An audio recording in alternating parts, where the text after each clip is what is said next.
platforms, it takes a few seconds to start recording. So that's why I'm talking like this and not actually doing the intro, just to give some Perfect. little few seconds. And I feel like we have enough time now passed. Welcome everyone to another episode of Daily Freedom. I'm your host, Fernando Lopes, and today I have the honor and privilege of interviewing and chatting with our boundaries coach for Daily Freedom, and Sofie. And I'm so happy she's here uh, in this live with us because she's all the way in Denmark right now, and she was telling me that's 27 degrees Fahrenheit and lovely weather for snow sports, hot cocoa, and what else? And Sophie, what else is this weather good for? So the thing is, it hasn't snowed in a while. So it looks to be snowing this week. I'm looking forward to that because, in my opinion, if it's cold, that's okay, but I want snow. That's like the value I get from all the cold. So right now, all we have is icy roads, and it's really cold to bike to work. That's Mm. really it. It's just very cold outside. But yeah, it's nice to drink tea, and you have an excuse to bring a blanket and a thick socks everywhere. Wonderful. I'm doing a little bit of that here in San Diego, where the weather last night was about 47 degrees, so 20 degrees a little higher than yours. But yeah, being Brazil, born and raised in Brazil, any little bit of wind and cold water is a reason to have double socks. So in Brazil, we I wasn't raised with say thick socks. It was just three socks. And instead of like thick pants, no, it's three pants. Oh my god. Um, I can picture okay, you just walking around with so many layers of clothes you can't even move. I still do it. Like right now, I think I have like 3 or 4 layers right now. Yeah, and I'm wearing a cardigan and a tank top. So that's I mean, that explains. I think being raised in Denmark. I think your body, you have, you know, you're adapted to that place. Maybe or no, not yet. Still adapting. that would be sad after your whole life. Sometimes, yeah. Like I'd walk the dogs in like shorts and a t-shirt year round. But I'll complain as long as the temperature goes below 0, like Fahrenheit, 0 Celsius. No, actually, I'll complain before that. So it And goes up and down. and you were so there's no Fahrenheit there, right? There's only Celsius. Oh yeah, Only all Celsius. So Celsius. all Celsius. So right now is minus what, 3? Yeah, how'd you Yeah. do that? Oh, it was a guess. I never know the conversions, but yeah, it's -3 Oh, I exactly. just remember 32 equals 0. So if you're 27, it's a little bit below 0. So it's a lucky guess. Okay, Yeah. I'll take that. Yeah, in Brazil, it's Celsius too. So I'm Mm. excited to chat with you today. You have a few things to share in regards to healthy boundaries. And I believe you're going to share today a little bit about saying no, how to say no in situations with certain people. Yeah. So a really good step, I believe, in knowing how to set healthy boundaries is first of all to know what it can do for you. Then you need to know how to do it, but you also need to know when to do it. And as for the when, it's very good to know how to identify unhealthy boundaries and what things are actually bringing this negative energy, bad feelings, or toxicity into your life.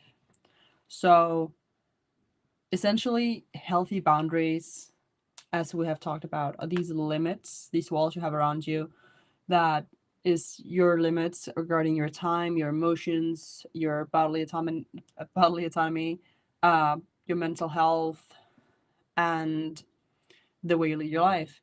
And it's your way of staying solid and content and happy with who you are and what you do. So by having these borders that protects you from being used, from all your energy to be drained, and from you being manipulated by others. So you can essentially set these boundaries with anything. What I will mostly be talking about is your all the emotional energy, your mental health, your mental space, but it can be in regards to your time, your personal space, sexuality, as we've talked about, like bodily autonomy, morals, ethics, or your things like your material possessions, or finances, and likewise. Um, and you can set boundaries with anyone. It can be a family member, a partner, coworker, whoever. It doesn't really matter. What really matters is that you're comfortable.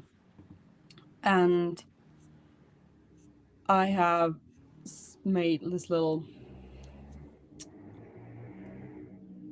it's like an overview of how to see these unhealthy boundaries, how to, sorry, I'm in lack of a word, how to identify them, and then what to do with them. So in regards to, I'll do like, what is the healthy boundary, what is good for you to do in order to protect yourself, your personal space, your mental health, and then what is the potential sign of this being threatened, the unhealthy boundary, or your boundaries being crossed. So you need to, healthy boundaries will help you protect yourself from getting taken advantage of. If you don't have healthy boundaries, you will be more vulnerable to being used or taken advantages of by others. A sign of a healthy boundary will be that you're the master of your own time. And an sign of unhealthy boundaries would be that you overcommit your time to others and then leave very little time to yourself and what matters to you. A sign of a healthy boundary could be high self esteem and self respect. That could also be in regards to your time. Um, and then the sign of the unhealthy boundary could be lower self esteem and then critical inner dialogue. So, talking yourself down, or if you're not able to do something, as I also talked about last week, the being able to be honest, brutally honest to yourself, and then forgiving yourself.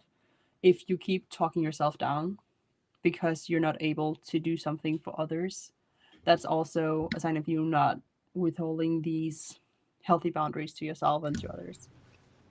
So, which also means that a sign of a healthy boundary could be that you only take on responsibilities that you can actually handle and you don't overcommit yourself.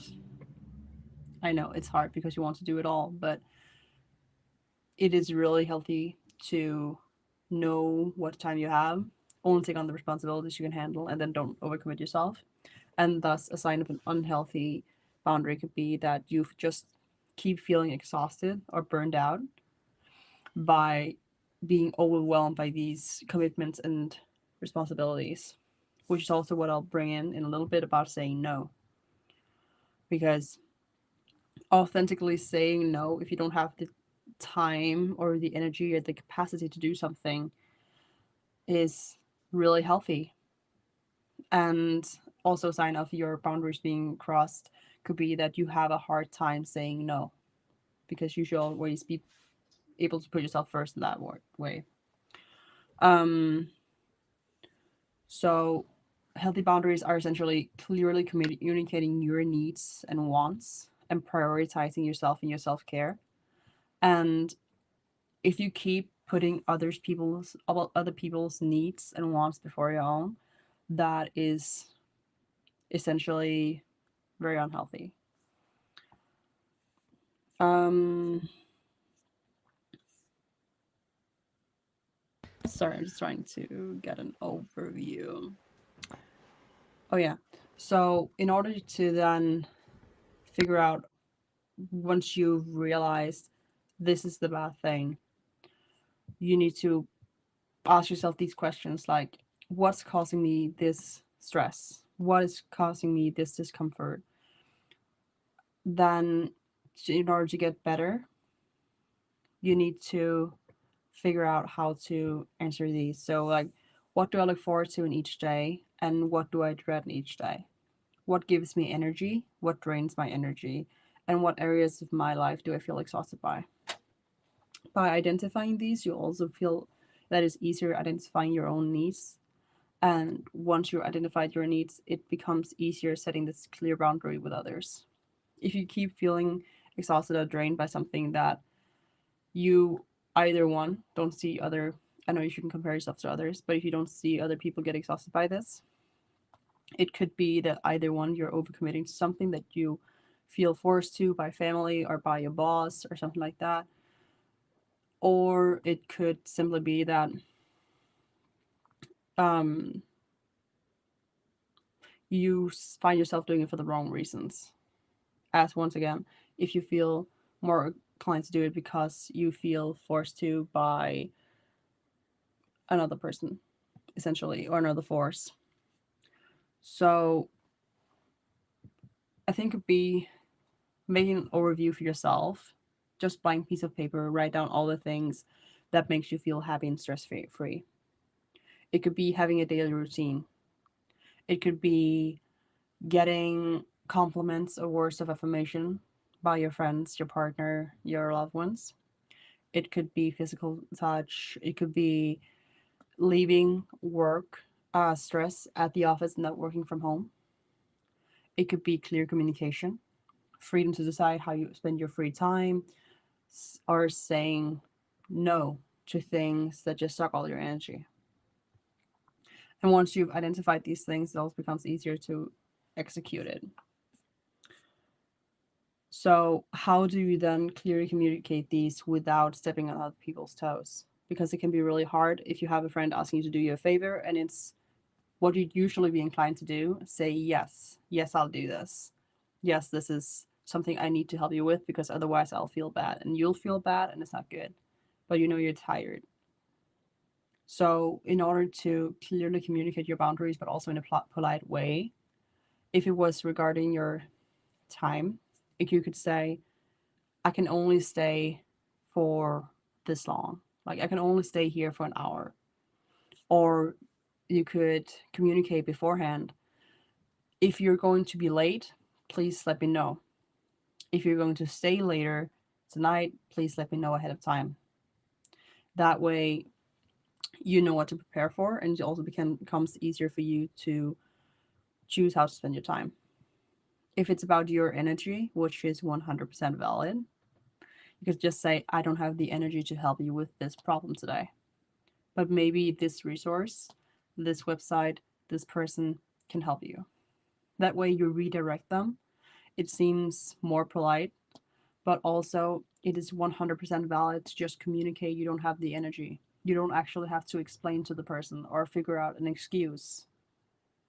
Simply you being too stressed out, you being tired, or you having another idea of what to do with your time is a valid excuse. So just saying I don't have the energy for it, you could apologize and say, unfortunately, I don't find the energy or the time for this in my schedule today. However, I think this thing could help you out. I hope you figure something out. That's another just polite way of saying that. Or it's very important that you say, if someone comes to you and they're very emotional, but you've had a really long day, or if you've had a really short day, regardless, and they're dumping their problems on you, or they need help, or they needed support, you can just say, I understand that you're having a hard time, and I really want to be here for you, but I don't have the capacity, I don't have the energy or the emotional capacity to listen to this right now. And I find myself, even when I say this now, to me that sounds incredibly rude, but it is valid. This person is coming to you to vent their feelings, so it should also be valid for you to vent your feelings to them. There is the sign of trust, and if you break that trust between your confidant and a person you appreciate, your friend, your loved one, that is also, once again, not just a violation of your boundaries, it's a violation of the trust you have amongst you. So it's really important that you communicate your needs and wants to each other. Or if it's something you're not wanting to talk about, if someone offends you, a polite way can just be to say, "This is not something I want to talk about right now," or "This is not a topic that I'm willing to discuss," or "I'm sorry, but I'm not able to do this right now. I don't find this interesting." Um, and if it's, once again, a mental boundary, you can just say, "Hey, I understand that we see these things differently. So I respect your opinion, but I need us to just agree to disagree. And please don't force your opinion on me. I respect that you have it, but I need you to respect that I feel differently." And then just be comfortable saying no, because it is completely valid. And I feel like the more confidently you say something to someone, the more inclined they are to believing you. If they come to you with a request and you say no, this is not something I'm comfortable doing, this is not something I have the time or the capacity to do, they are more inclined to understand that and listen to you. I have worked customer service for 2 years, and I know if a customer comes and asks me a question and I'm not completely sure, but I'm pretty sure, I need to say, "I'm sure this is not the way it is." Because if I say, "I'm pretty sure," or "I don't think so," then they're going to hear that as, "Then you might as well help me," or "That leaves a lot of open room, a lot of open opportunity," and they're going to keep pounding on that first thing. Because then, even if you explore that topic further and then you figure out, yes, it's a clear no, they're still going to see that tiny room of possibility from you doubting. And they'll feel like they can come back with another request and then say, "Well, then how about this?" So if someone comes and asks you, "Hey, can you please do this for me?" Just say no. "Unfortunately, I can't do that." Or then, "I don't think so, or I need to check that out." Because if you're just postponing the no, they'll just ask, "Oh, well, can you just do this at least?" Like, that's a smaller task. But it's not really the size of the task that matters. It's the fact that you need to respect your own boundaries and they need to respect them too. Um, I'm not sure exactly how long I've been talking or how much time we Oh, have. yeah. We can go for maybe another 5-10 minutes. I think it's really valid what you're saying, and maybe I can give a couple questions your way. You can comment on, and Sure. would be one is the confident identity that I sense from you, and I've sensed from you since I met you. um so I'm here listening through, say, the people that will be listening to this or watching this, as in I may not have that amount of confidence. I may not be confident to say what Sofie is suggesting I say. So that's question one. So what a person can do so they can become confident, and then from confidence speak their needs, wants, and boundaries. And then second question would be for the friends that, so say I tell a friend, sorry, I can't do it, um, and the person says, asks again in a different way. They insist. So what to do then when someone insists after the communication uh, communicated, a no has been communicated, and the other person insists. So identity of confidence, and then if someone insists after a no is communicated. So this is essentially going to sound, it might sound a little bit crazy, but I need you to trust me on this one. For the first one, it is really fake it till you make it. Um, I see myself frozen. Am I frozen to you? Can you No, hear me? you're not. I hear you fine. Yeah, I hear you and see you fine. Perfect. It's my screen then. Um, I have been very insecure in myself. Like I've been there, and it was not pretty. So I found myself constantly putting others' needs before my own, thinking, "Oh, I'll just work a little bit more. I'll just work a little bit harder. I can just do this. Oh, yeah, I can squeeze that in." And I found myself overworked, worked, and stressed out. And by the end of it, I would still not feel like I was doing well enough or that I was achieving enough, which then stressed me out more and wanted me to work more. And that just leaves you with this empty feeling of not really feeling good enough. So essentially, what I did was telling myself, I'm doing an amazing job. My work is appreciated. I'm doing really well. And then communicating that to others. Because even in the beginning, where I was really feeling insecure and it was very new for me, I found myself in new environments and I just kept thinking, what is the worst that's going to happen? What is the impression that I want to leave on these people? And what is the way I want to get out of this? What is the best possible outcome for me? And so I have, it bothers me that I don't remember where I saw it, but I saw this quote once. It was, um, if you want the world to be a certain way, act like it is already that way, and others will see that and act from your actions. Like, um, so essentially, I just communicated to others. When someone gave me a compliment, I would be like, "Yeah, thank you. I know. I worked so hard on this. I'm really proud."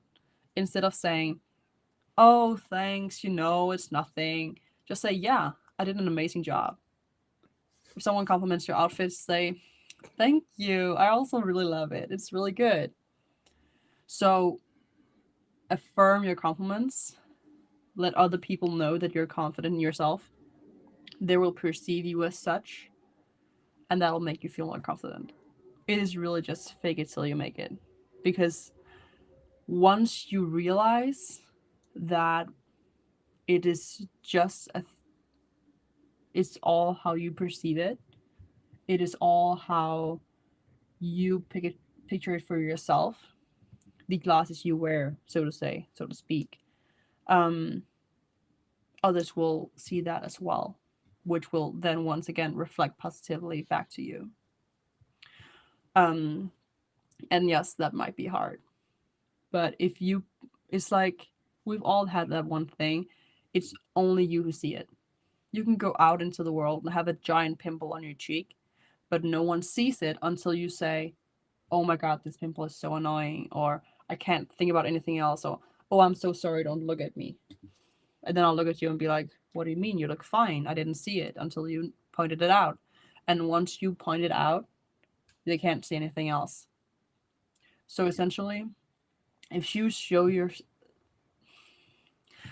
this, please don't get me wrong, because I am very much a big advocate for being able to be vulnerable, like both women, men and women, be vulnerable, share your emotions, share your feelings. Please do. Like I think that's so important. But if you don't share your insecurities the same way with others, if you don't, some people will tell someone they're bad at doing something just to get the validation from other people when they say, "Oh, no, you're not, you're great, you're doing a good job." But instead, if you say, like, this is the, to me, more healthy way of doing it, I actually am insecure in this piece of work. I'm not sure that my work was done well enough, or my work is appreciated, or how do you find this piece of work? Because I just need to get some feedback. That would be better than saying, "Oh, this is not good enough." Or communicate to others, "Hey, I just need some reassurance today, some like positive affirmation that I'm doing a good job, that I'm good enough, because I'm having a low day." Everyone has those. That's completely valid. but the energy you put out is the energy you get back. So if you put constructive, positive energy out, that's the energy you'll get back. If it's negative and you put yourself in a negative light, other people will be more likely to put you in this negative light, and it'll just be like an evil circle of you feeling bad about yourself. So that was for your first question. For the other one, could you please repeat it for me? Yes. So then, when someone insists on the request after receiving a no, what should one do? So I feel like this one follows the first one. Once you're confident in that you are important, that your time and your values are important, it'll be more easy. I'm sorry, that was really bad grammar. It'll be easier How to many all. languages do you speak? English is not your first language. You're doing great. Thank you. It'll be easier setting that firm boundary with others, because if I say I'm sorry, I can't do that for you. I even apologize that I can't do it to you right then. And if you say, but you have to, like, this is not a choice, you need to do this, then I'm in my very best right to say, no, I can't do this for you. And you have no right to insist on me doing this for you. And the very fact that you insist on me doing this for you, this might just be because I'm stubborn, but makes me want to do favors for you less. I'm not getting anything out of doing this for you. I have a big day. I don't have the energy for doing this, and I don't get anything out of doing this for you. If you had asked me differently, like, hey, this is actually really important to me. Is there any way you could do it in the future? Or is there a way you could help me find other resources? Might have been open to helping you. But as you insist, that's very negative. So, once again, it's all in communication. You could also say right up front, just be honest and say, hey, no, I can't do this for you. I don't have the energy for doing this. But next time, if you could communicate it to me sooner so I'm able to plan my time towards it, I would appreciate it, and I might be able to help you some other time. Or you could say, I'm sorry I can't help you with this, but I will be able to help you at this time, or I will be able to talk to you at this time, help you with this thing instead. And that way you're proposing a counter offer to them, and thus it'll be easier for them to. Once again, you're in a very good position. So if they keep insisting, you can just say no and walk away because they are violating your boundaries. Um, but if you don't want to get to that point of them getting harsh. Maybe it's your coworker, maybe it's your boss, and you don't want to get in that situation. If it's a family member, you don't want to make it uncomfortable. I feel like honesty is the best policy, literally. Sometimes you need to be a little less liberal with what you share as to how to get your message across firmly. If you say to your boss, for example, um, no, I don't want to do that. That's not the best way to act in the workplace, I find. But if you say to them, unfortunately, I'm not able to handle additional tasks at the moment, as my schedule is full, or I'm already a bit overwhelmed with these tasks, they'll be more prone to understanding your reasoning. And then if they insist, you have already said no to them. There's not really anything changing that no. If you tell me you need to buy this and say, no, I can't afford it, they say, you need to buy it, that doesn't give me more money. I still can't afford it. So it's really all in the communication. And just remember, if they get more firm with you after you say no, that just proves that they don't respect you. Well, at least they don't respect your boundaries, or they don't understand your boundaries. Sometimes it is simply just perspective, once again, in communication. So if they don't see you have anything to do, it can be harder for them to understand why you can't do something. So try to communicate your needs clearly, and it'll be easier to establish healthy boundaries. I love that.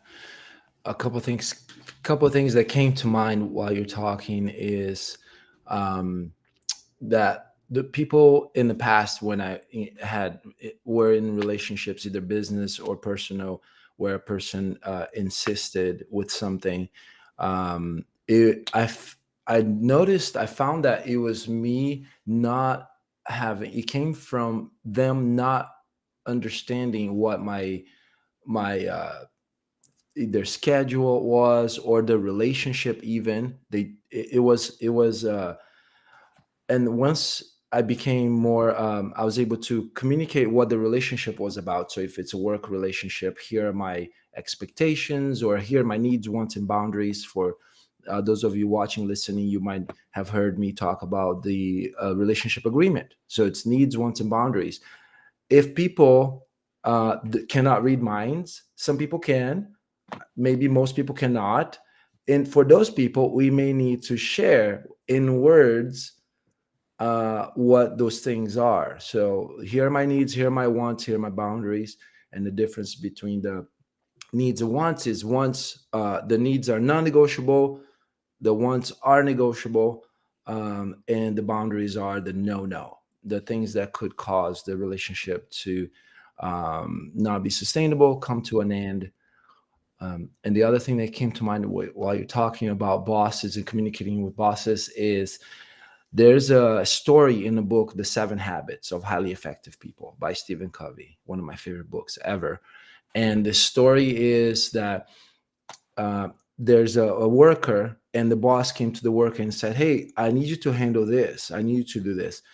And the worker said, "Yes, I will handle this," because the first habit of the habits is be proactive. It's to be proactive.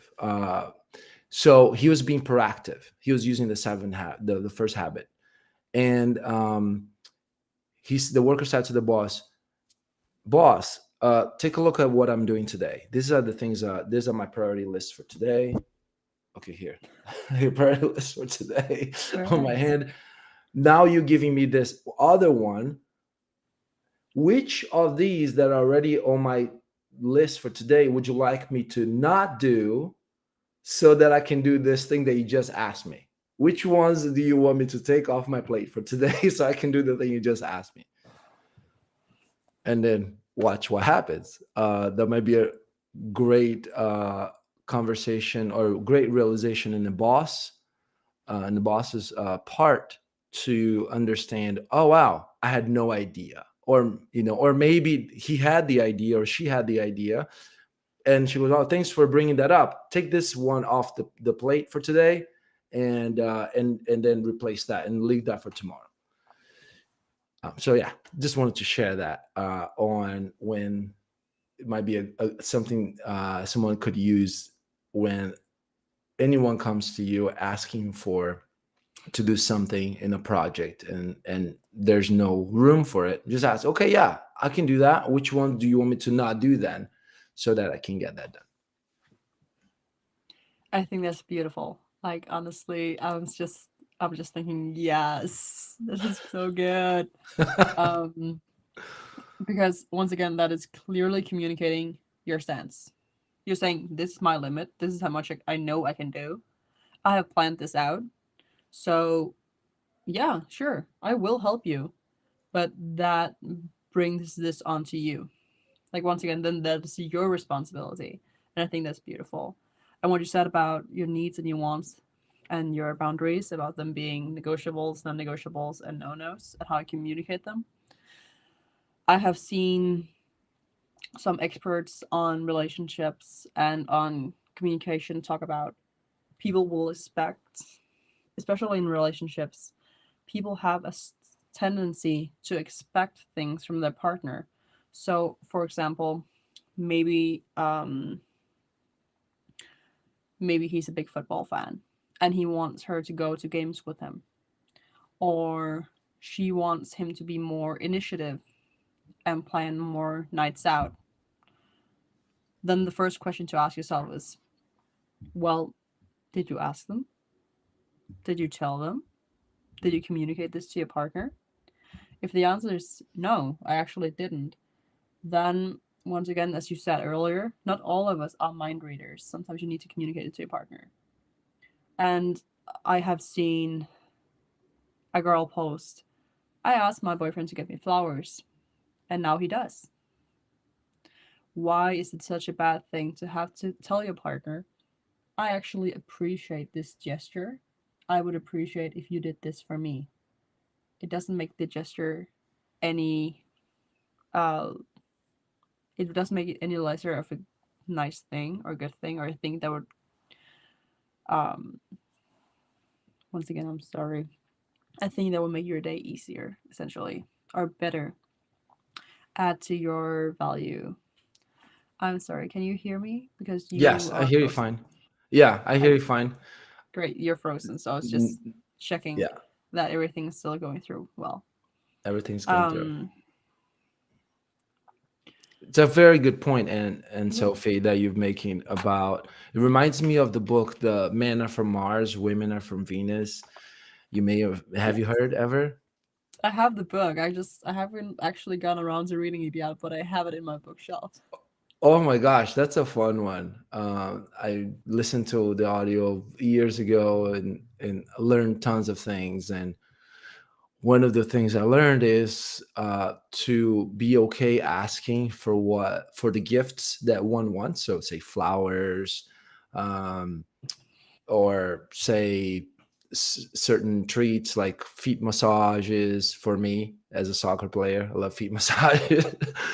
So it's being okay with communicating what the most amazing things that one could receive as a gift, and just and saying, hey, uh I would love to, if you could do this for me. You don't have to, and if you did, I would feel loved, appreciated, respected, cherished, um, and just give the gift of communicating the here's how I feel loved. So if people knew, in not only intimate relationships but also professional relationships, this is how I feel loved or appreciated. And if people, and this I've actually through my wild thoughts, I've had daydreams of people meeting one another, and they scan something on their phones, and then they get like a cheat sheet of, here's how I feel appreciated, here's I feel respected, here are my boundaries, so that in a glance one can right away, like within say 10 seconds, 20 seconds, 30 seconds, realize how one can win in that relationship. So yeah. So the point here is, uh the thing that you're thinking that you wish people would do for you is the thing that needs to be spoken to those people. And when spoken in a very loving way, like, you don't have to do it, but if you did it, I would feel dot. I'll feel amazing. And it gives them a clue of how they can make you feel respected, appreciated, loved. And then you can also tell if people are gonna play in the same level as you wanna play. Because if you're communicating and they're doing, then you just got feedback. They're playing at the same level. Then you can then ask them. If they're not communicating, they're more doers, more quiet, and not communicating. Then you can ask them. You can lead the relationship in the context of, say, the gift giving. Like, well, I appreciate that you gave me that gift, and I'm curious, how do you feel loved? How do you feel appreciated? How do you feel respected? um, what is something I can do that will make your life even better? um, and watch that person like go into the, really, is this really happening that I'm getting this question? And then and then watch the transformation occurs. Because just a person talking about what they love and they would love to have happen in their life starts the dopamine of anticipation. And there are studies that show that the dopamine of anticipation, it may be greater than the thing itself. Which is why food needs to look good as well as just taste good. Spoken like a true chef. Yes, we haven't talked about you and your skills of being a chef. Maybe we need to do that in next episodes. Maybe. Um, I do have a few comments for what you were saying if you're finished. Yeah, I don't want to interrupt you. yes, I It am. was very great. Thanks. Um,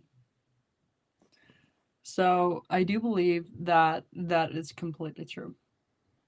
However, well, I like to say it is completely true, but it applies in different ways for different stages of each kind of relationship in your life. So just say if it is a romantic partner you're having or a new friend, to me, there are two different ways of seeing that. Yes, you should communicate your needs and wants clearly, but there's also something to be said about if someone comes and asks you up front, not really knowing you and not really making an effort to get to know these things about you, and then asks, how do I love you best? Then that to me can be like, as you said, getting that cheat sheet on your phone with a list of all the things that person likes. So this can be a way of effectively getting to know quicker what people are the good people for me, what people do I have the same mindset as, what people will be beneficial for me to further include in my life. Because if someone comes and asks you, how do I love you?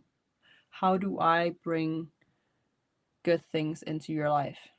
And you give them the cheat sheet, so to speak. In some ways, I like to say to new people, and of course, I don't say this literally, but you definitely could just tell them, how about we give this a try? You try, and I'll let you know as we go whether like how you're doing, because that way you'll find out better if you're compatible as well and how your communication is, because then as you go you can communicate, hey, this made me uncomfortable, I appreciate this, or actually I really like these, and as you get to know each other it'll be easier. But I also have the rule in my own relationships, both with friends and family and partners, that, well, partner, that to have completely honest communication and open communication. Essentially, I don't ever want to be uncomfortable communicating my needs and feelings to you. And if I ever am, I'll let you know and I'll speak out on that because that's a bad thing. As you say, crossing boundaries, that's a no no. Your boundaries are so important. So it is really good to then let someone know once your boundaries are crossed and ask the people in your life, how do I love you better? Because as you say, that is such a powerful thing to say to someone. They'll immediately feel loved and they'll immediately feel like you care, which is so great. And you get to learn something about a person you care for, and it'll much likely just get your relationship to grow even stronger. And being attentive of these small things. However, I did want to propose one little adjustment to something you said. As in, you said, if you appreciate something, you can tell them, you don't have to do this, but if you did, I would really appreciate it, which is completely valid. However, if you pose as a question instead and say, how would you feel about doing this sometimes? Or would you be comfortable with doing this sometimes? Pose the other way, while it's still valid, you could still definitely do that. There's nothing wrong in doing that. I feel like saying, you don't have to, but if you did, you're taking your partner's feelings a little bit out of the equation and it doesn't really matter how they feel about doing it. So if say they feel uncomfortable doing it, say they're actually freaked out by feet and they don't really want to give you a foot rub, even though that's all you want. It's like they don't really get the room to say, I don't actually feel comfortable with feet, but I would love to take you to someone. We can take you to a foot massage person and I'll sit next to you. I'll 100% do that. Or we can get you one of these foot massage things and then it'll get you that for your birthday or whatever. Then you can have a conversation about it instead of it being a thing you give to them to then handle. If you say, you don't have to do this, but if you do, that'll be appreciated. To me, that feels like my mom saying, um, hey, I'm just going to put this laundry basket here because I don't really have the energy to do it. I would really appreciate if you did it. If you don't want to, that's okay. I'm just going to leave it here in case you want to. And then that laundry basket will just be staring at me and I'll feel guilty for not doing it. And I'll feel like her saying, you don't have to do it was more of a polite thing to say, but actually, yeah, I need to do that laundry right now. Mm, And then that becomes a non negotiable. And I don't get to say to her, hey, I don't have the time. I don't have the energy. I'm sitting here working. I can't do the laundry. I like How do you that. feel about that approach instead?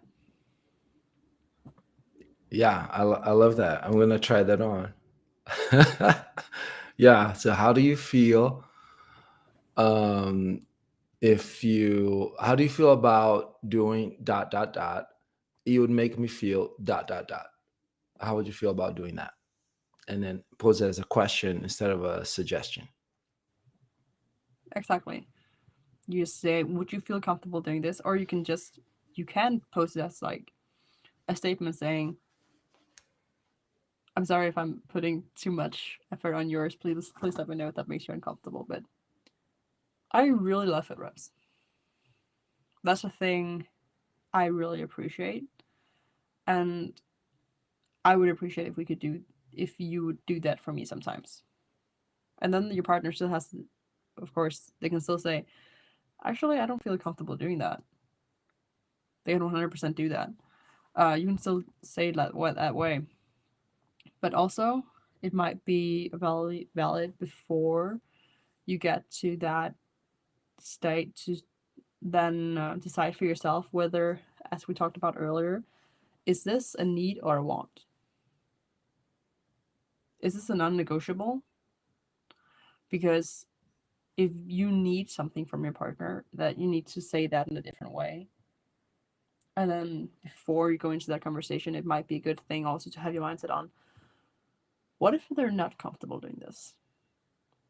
If I know I want to travel, I do. I want to travel so much. And I have a partner, and I go to them and say, I want to travel next summer for like 2 months, and I would love for you to come with me or meet me there, or we can have a great time. And then they say, I don't like traveling. I don't want to travel. Like ever. We can go on a little drive 4 hours away to.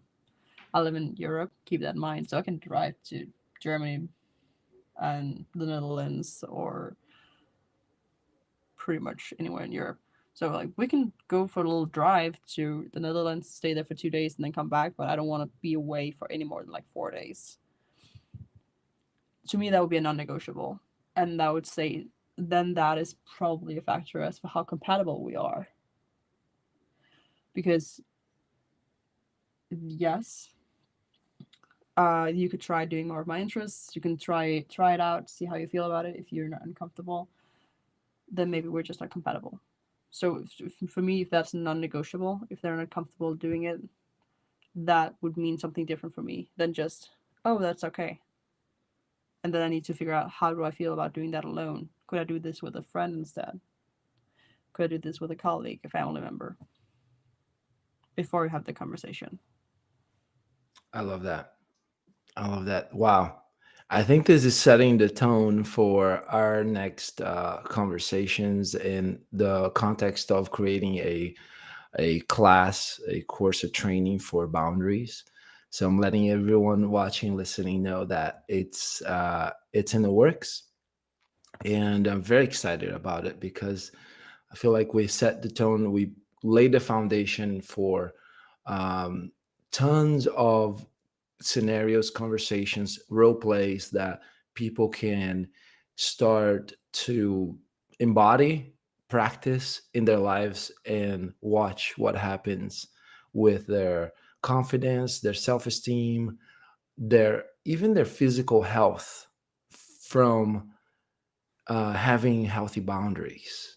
The physical health I've seen, the changes I've seen in clients that came when we started working together, they had a certain type of disease or sickness or um, discomfort physically, that when a person was able to start claiming or reclaiming their personal power, it started from boundaries. It started like from saying no to lots of things so that one can say no to very few things. And that comes from the book Essentialism, which I highly recommend for anyone who are interested in learning more about boundaries and how to have a life where the things that are essential are top of mind, which are the needs, the wants, and the boundaries.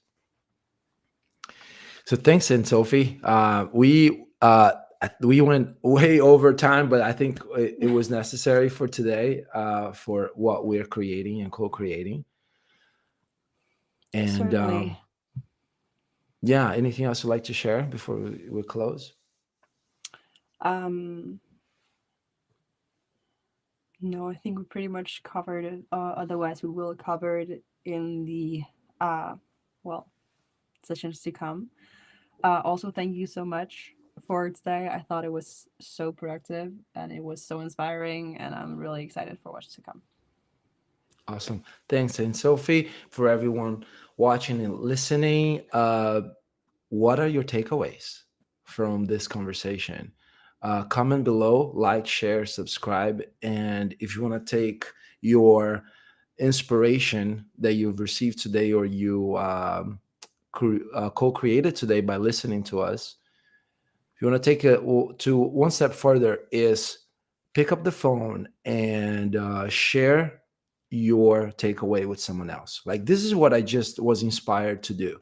It could be something you heard and you're going to model, or it's something you heard and it gave you an idea of something else that you can do. So what are the takeaways that you can implement right away and share it with as many people as you can, at least one person that's not yourself. Like, you can text your mom, dad, son, daughter, coworker, partner, business partner. Hey, I just had this idea, and text them. What is the takeaway from today? And you don't have to mention this this episode, this Daily Freedom podcast, or you may, and help us out by spreading the word, the work that we're doing here, and we're doing this for you. We have you in mind, and we want to spread the love that comes from communication with healthy boundaries. Thanks, and Sophie. Enjoy your 27-degree weather there. I hope it snows beautifully in the next few hours, a few days. And we have our next week, we have our plant. Uh, Yeah. we have our Yes. So if you anyone watching, listening, me and Sophie have another project that we and Sophie helps people create a new relationship with plants, and she ties it with uh, the wellness, mental health, and emotional health. So when I met in Sophie, I had maybe one, two plants, and now I have a lot of them. And now I even have avocado plants that are growing to be like little trees here. Look at those leaves from an avocado seed that I bought, no, from an avocado I bought at the store. So thanks to Sophie, I have now named my plants. They all have names except with the mint plant, which I have to name that one. So to stay tuned for that next week, and remember to do the takeaways. share the takeaways so it stays in existence. It's just not a moment of transformation insight. It stays, is sustained by a happening outside of your head. It happens in the communication with people in your life. And that's it for today. Enjoy your evening, morning, afternoon, wherever you are in the world, and bye for now.